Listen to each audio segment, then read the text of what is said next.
Bueno, este video es para explicarles los principios pedagógicos 2016 y antes de iniciar les pido que se suscriban al canal para que reciban las notificaciones de lo nuevo que se vaya haciendo. Bueno, empezamos.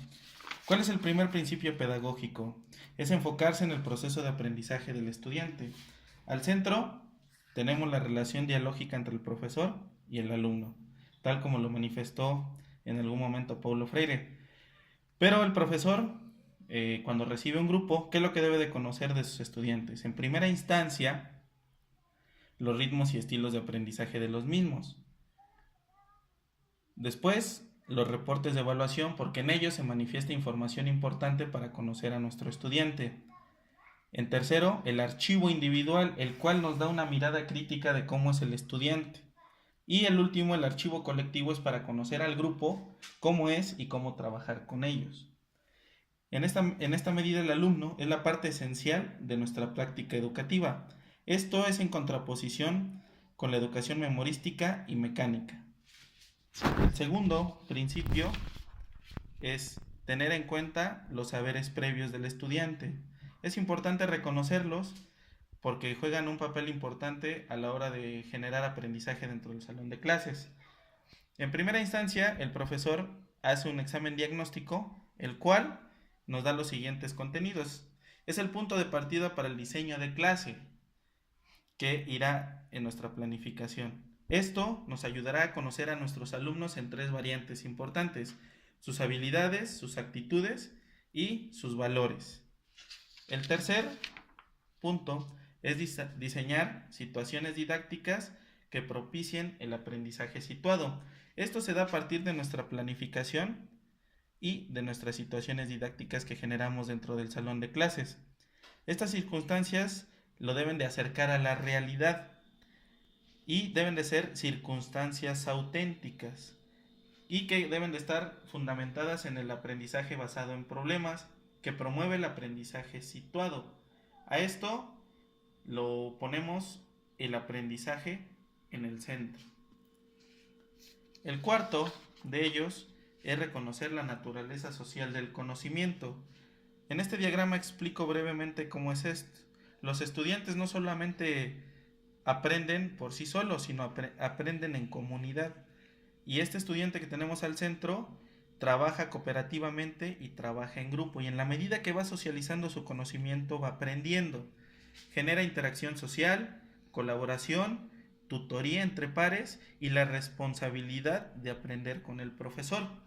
Eso trata el cuarto punto. El quinto punto,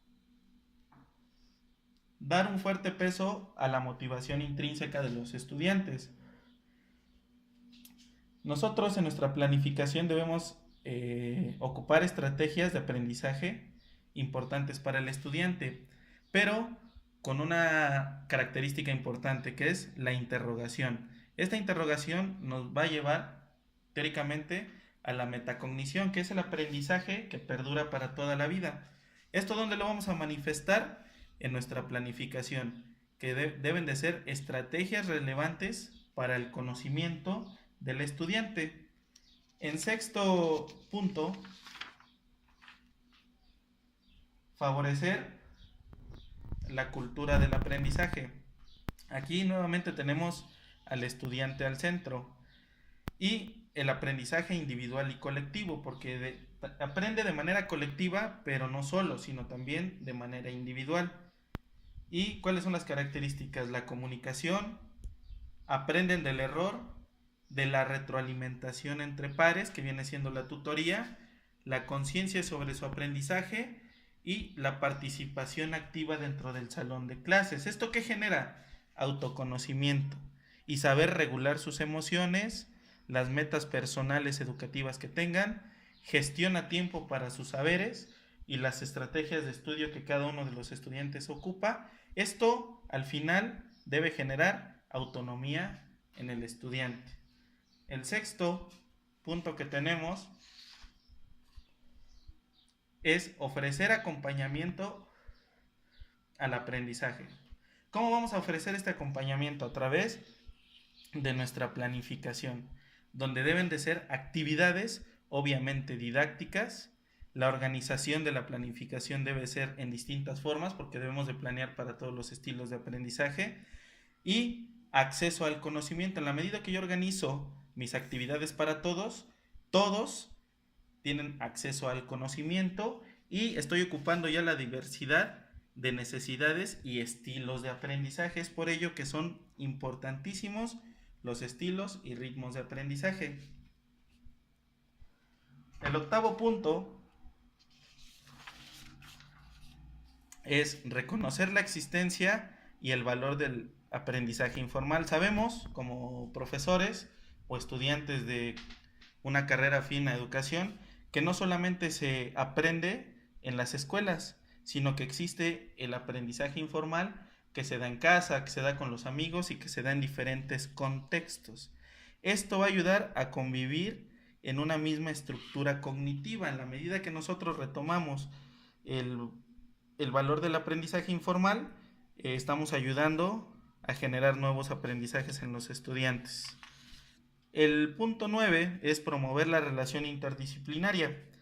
Aquí, como vemos, existen diferentes materias y estas materias van ligadas, son transversales, porque en la medida que vamos trabajando se van asomando conocimientos de otras materias. Y esta es la relación de las diferentes materias para movilizar los aprendizajes. En el punto número 10, entender la evaluación como un proceso relacionado con la planeación. ¿Qué quiere decir esto? Que la evaluación, ¿qué es lo que no busca? No busca medir el aprendizaje de los estudiantes en una escala de 0 a 10. Ese es el fin último, pero en esencia no busca esto. La evaluación es un proceso donde se ocupan diversos instrumentos de evaluación, como ya muchos lo sabemos, y estos instrumentos de evaluación tienen aspectos a estimar de acuerdo al aprendizaje que se esté observando dentro del salón de clases. La evaluación también se manifiesta dentro de la planificación. ¿Y cómo se manifiesta? Se manifiesta de las siguientes maneras. Yo tengo un contenido del plan y programa de estudios del grado que esté atendiendo y genero situaciones didácticas a partir de esos contenidos y de las actividades que vayan a desarrollar los alumnos dentro del salón de clases, porque estas deben de estar manifiestas en nuestra planificación. Y a esto le estamos llamando la zona de desarrollo próximo, que traducido en el nuevo plan y programa de estudios son los aprendizajes clave. Y al final tenemos la evaluación, que se evalúa a partir de los contenidos. No podemos evaluar a partir de otra cosa, sino más que de los contenidos y de las situaciones didácticas que nosotros vamos diseñando para nuestros alumnos. La evaluación, ¿qué es lo que busca? Conocer la organización, la estructura y el uso que los estudiantes le están dando al aprendizaje dentro del salón de clases. La evaluación también contribuye a la autorregulación del estudiante. ¿Por qué? Porque en nuestra planificación manifestamos un tema a desarrollar y sobre ese tema se autorregula cognitivamente. No pueden estar haciendo otra cosa sino viendo el contenido que nosotros tenemos planeados. En el punto 11, superar la división de la disciplina como mero cumplimiento de norma. ¿Qué quiere decir este punto? Que la disciplina es la autorregulación cognitiva y moral, que deben de los estudiantes regular la parte del conocimiento y la parte actitudinal dentro del salón de clases, para poder convivir dentro de los salones de clase. ¿Esto qué va a generar? Ambientes de aprendizaje seguro, cordial, acogedor y colaborativo, donde todos se sientan integrados. En el punto número 12 es modelar el aprendizaje. Aquí tenemos al profesor, el cual ya diseña sus actividades didácticas, que el profesor es un modelo de conducta para los alumnos. Si los alumnos ven que su profesor lee, escribe, busca información, analiza y genera conjeturas o hipótesis dentro del salón de clases, este es un modelo importante para los estudiantes. Este punto es súper importante, modelar el aprendizaje en los estudiantes. Y tenemos el punto número 13, que es mostrar interés por los intereses de los alumnos. En esta medida tenemos al profesor, al alumno, donde el profesor se interesa, valga la redundancia, por los intereses y las circunstancias particulares de cada alumno y genera esta relación dialógica, donde el profesor conoce al alumno y el alumno conoce a su profesor. En el punto número 14 es revalorizar y definir la función docente.